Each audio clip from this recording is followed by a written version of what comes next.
Hey everyone, a very welcome in social classes 9 to 12, जहाँ पे मिलते हैं आपको क्लास 9 से लेकर क्लास 12 तक बेस्ट क्वालिटी एजुकेशन। आज हम डिस्कस करेंगे आपके rights in the Indian constitution का पार्ट 7, क्योंकि जो लोग हमसे जुड़े हुए हैं उनको पता चलेगा हमने पहले पार्ट पर 6 पार्ट हमने पूरा कंप्लीट किया, जिसका लिंक आपको इस वीडियो की डिस्क्रिप्शन बॉक्स में मिल जाएगा। सो आप नए हो तो पहले वाले पार्ट्स देख लो, उसके बाद ये वाला पार्ट देखो। ओके, आज हम डिस्कस करेंगे DPSP, directive principle of state policy. एकदम अच्छे से डिस्कस करेंगे, बिना किसी देरी के, बिना किसी डिस्ट्रैक्शन से। एकदम अच्छे से समझना, मैं गारंटी दूँ आपको अच्छे से समझ आएगा अब अगर आप फोकस करते हो। ओके, सो चलिए शुरू करते हैं। देखिए, DPSP मतलब directive principle of state policy. क्या? Directive principle of state policy. Okay, so DPSP क्या होता है, ऑल अबाउट हम समझेंगे। ओके, पहले हमने देखा था फंडामेंटल राइट्स के बारे में। फंडामेंटल राइट आर्टिकल नंबर 12 से लेकर आर्टिकल नंबर 35 तक जितने भी आर्टिकल है उनमें आता है फंडामेंटल राइट, जिनमें आपको कॉन्स्टिट्यूशनली गारंटेड ऐसे कुछ राइट दिए गए हैं जिसपे आपको कोई मतलब ये राइट को यूज़ करके आप अपने आप को प्रोटेक्ट कर सकते हो। ऐसा आपको इस राइट्स के अगेंस्ट, अगर आप कोई आपके अगेंस्ट मतलब इस राइट्स के अगेंस्ट जाता है तो आप कोर्ट में जा सकते हो। बट DPSP के अंदर आर्टिकल नंबर 36 से लेकर आर्टिकल नंबर 52 तक जो दिया हुआ है, उसके अंदर मतलब आप किसी के अगेंस्ट क्या कर सकते हो, आप किसी के अगेंस्ट कोई केस ऐसे नहीं डाल सकते हो कि ये आदमी ऐसा काम नहीं कर रहा है। फॉर एग्जांपल DPSP में कौन सा आता है? DPSP में आता है होता है आपका गवर्नमेंट स्कूल बना रहा है कहीं भी। अब गवर्नमेंट का इच्छा है गवर्नमेंट स्कूल बनाए ना बनाए, ऐसे तो आप कोर्ट में नहीं जा सकते हो ना कि गवर्नमेंट क्यों स्कूल नहीं बना रहा। ओके, ऐसे थोड़ी ना कर सकते, ऐसे नहीं कर सकते हो ना। सो ये जो थिंग्स है वो आता है आपके DPSP में, that means directive principle of state policy के अंदर। चलो लाइन बाय लाइन पढ़ते हैं एंड अच्छे से समझते हैं। देखिए, the makers of our constitution knew that the independent India was going to face many challenges. Yes, हमारा जो कॉन्स्टिट्यूशन, जिन लोगों ने हमारा कॉन्स्टिट्यूशन बनाया था उनको पता था कि हमारा जो देश है उनको इसको बहुत चैलेंजेस फेस करना पड़ेगा, क्योंकि इसको 200 ईयर्स के बाद इसको स्वाधीनता मिला है। इसके पीपल्स को इतना नॉलेज नहीं है, इसके पीपल्स को इतना आइडिया नहीं है कि कौन सा चीज़ कैसे कैसे चला है, क्या राइट्स है, क्या रूल्स रहने वाले हैं। सो इसके लिए हमारे देश के जो लोग हैं उनको प्रॉब्लम्स होने वाला था।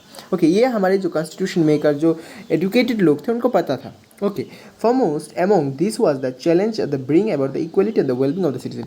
So आपको पता है India is a diverse country यार, India is a diverse country. India में बहुत सारे जाति, धर्म, कम्युनिटी, कास्ट के लोग रहते हैं। सो इक्वलिटी को लाना, हमारे जो सिटीज़न है कश्मीर से लेकर कन्याकुमारी, गुजरात से लेकर अरुणाचल तक, जो हमारे सिटीज़न के अंदर जो इक्वलिटी है, इक्वलिटी को लाना बहुत मुश्किल हो गया था, इक्वलिटी को लाना बहुत टफ हो गया था, इक्वलिटी को लाना बहुत डिफिकल्ट हो गया था। ये भी हमारे कॉन्स्टिट्यूशन मेकर को पता था।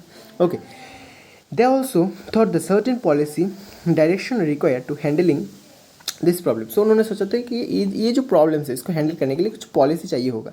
सो at the same time the constitution did not want to future government to be born by certain policy. अब कॉन्स्टिट्यूशन ये भी चाहता था कि फ्यूचर का जो गवर्नमेंट है वो ये पॉलिसी के द्वारा बॉन्ड नहीं रहे। ओके, सो अगर वो पॉलिसी बनाते हैं कि जब भी सरकार आएगा हर 5 साल में 50 स्कूल बनाएगा।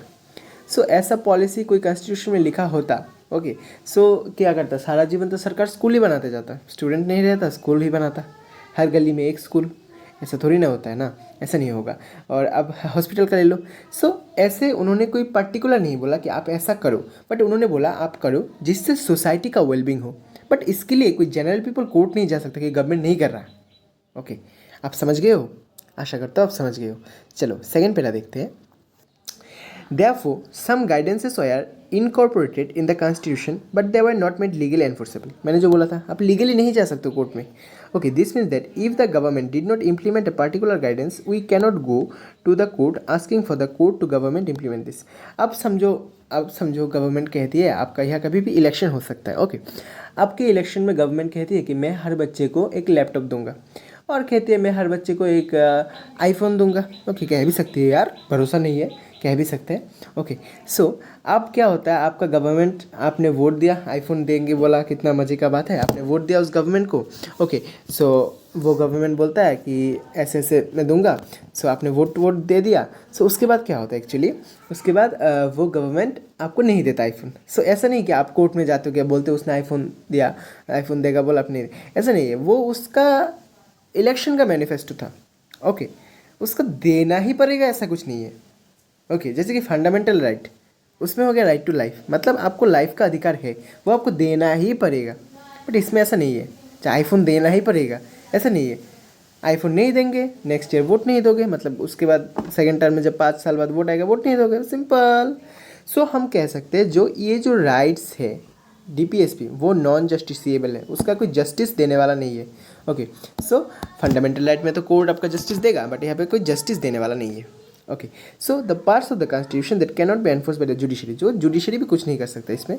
Okay, those who framed our constitution thought the more, ठीक है, thought that the moral force behind this guidance would ensure the government would taken up seriously. So मतलब जो जिन्होंने कॉन्स्टिट्यूशन बनाया उन्होंने सोचा थी कि गवर्नमेंट इसके पीछे का जो मॉरल फोर्स है, इसके पीछे का जो उद्देश्य है, उसको जो भी सरकार, अब केंद्र में बीजेपी का सरकार हो, अब केंद्र में कांग्रेस का सरकार हो, अब केंद्र में किसी और पार्टी का सरकार हो, सब लोग इसको अच्छे से समझेंगे। जैसे कि इंडिपेंडेंस के बाद देखा है हमने बहुत सारे पॉलिटिकल पार्टी का सरकार बनाया, स्पेशली कांग्रेस, बीजेपी, ओके, उसके बाद जनता पार्टी 1977 में जो बनाया, और बहुत सारे ऐसे पार्टी का है जो सरकार बना है सेंट्रल गवर्नमेंट में। ओके, सो उनका क्या काम है, उनका मतलब जो कॉन्स्टिट्यूशन मेकर थे उन्होंने सोचा कि इसको गवर्नमेंट एक मॉरल फोर्स की तरह समझेंगे, मतलब उनका दायित्व, उनका जो अधिक मतलब उनका जो दायित्व है जनरल सिटीजन के, लाइक स्कूल बनाएंगे, हॉस्पिटल बनाएंगे, रोड बनाएंगे, ऐसा गवर्नमेंट अभी भी कर रहा है। और आज की डेट में भी गवर्नमेंट स्कूल बना रहा है, हॉस्पिटल बना रहा है, ओके, गवर्नमेंट रोड्स बना रहा है, गवर्नमेंट टेक्नोलॉजी डेवलपमेंट कर रहा है, ऐसे बहुत कुछ कर रहा है। हर स्टेट का, ईच एंड एवरी स्टेट, वो कश्मीर हो या कन्याकुमारी का, कन्याकुमारी तक, कश्मीर से लेकर कन्याकुमारी तक हर स्टेट का गवर्नमेंट कर रहा है। Okay, so a separate list of the policy guidelines include the constitution. So इसके लिए एक सेपरेट लिस्ट दिया गया कॉन्स्टिट्यूशन में, जिसमें बताया गया है कि ये जो चीज़ है ये ज़रूरी है, डीपीएसपी जिसका नाम है। ओके, अभी डीपीएसपी का जो प्रिंसिपल क्या है, ओके, मतलब ये डीपीएसपी क्या है आप कह सकते हो। इतने देर तो यही समझा, एक बार क्या कह रहे हो। अच्छा देखो, इसका गोल क्या है, हम कह सकते हैं goal of the objective was to society as a society should adopt, मतलब ऐसा कुछ चीज़ जो सोसाइटी अडॉप्ट करना चाहिए। Certain rights of the individual should enjoy apart from the fundamental rights, कुछ ऐसी चीज़ जो फंडामेंटल राइट के रूप में भी दिया जाता है। Certain policies of the government should adopt, okay, so उसमें क्या गवर्नमेंट का सर्टेन पॉलिसी, लाइक गवर्नमेंट आज पॉलिसी लाता है कि हर स्कूल के बच्चे को फ्री में फूड मिलेगा, जिसको मिड डे मील बोलते हैं, तो वो अच्छा है। ओके, वो डीपीएसपी के अंदर आप कह सकते हो कि गवर्नमेंट में वादा किया, गवर्नमेंट ने पूरा किया। अगर गवर्नमेंट नहीं देता फूड तो उसके लिए भी तो आप कोर्ट नहीं जा सकते ना, ऐसा तो कोई कॉन्स्टिट्यूशन में लिखा नहीं है कि गवर्नमेंट फूड देगा। जैसे कि कॉन्स्टिट्यूशन में लिखा हुआ है राइट टू आपका जो हो गया राइट टू लाइफ, जो आपके कॉन्स्टिट्यूशन में लिखा हुआ है, यहाँ पे तो ऐसा नहीं लिखा हुआ कि गवर्नमेंट आपको खाना देगा ही देगा।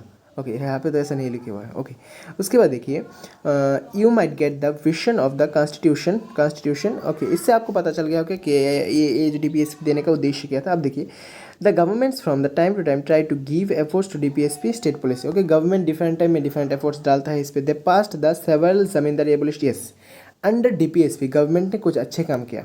क्यों देखिए, क्या देखिए, जो 1970 में ज़मींदारी एबोलिश का जो काम किया, nationalisation of the banks, okay, eradicated number of the factory laws, fixed minimum wage, cottage, small industries, ऐसे बहुत सारे अच्छे काम, wellbeing of the social classes like HTSC, okay, HTSC का वेलबिंग कर दिया। सो ऐसा करके बहुत कुछ काम किया गवर्नमेंट में, जिसके अंदर आप कह सकते हो कि जनरल वेलबिंग, मॉरल वैल्यू को रख के गवर्नमेंट ने काम किया, जो आपके डीपीएसपी के अंदर ही आप कह सकते हैं आ सकते हैं।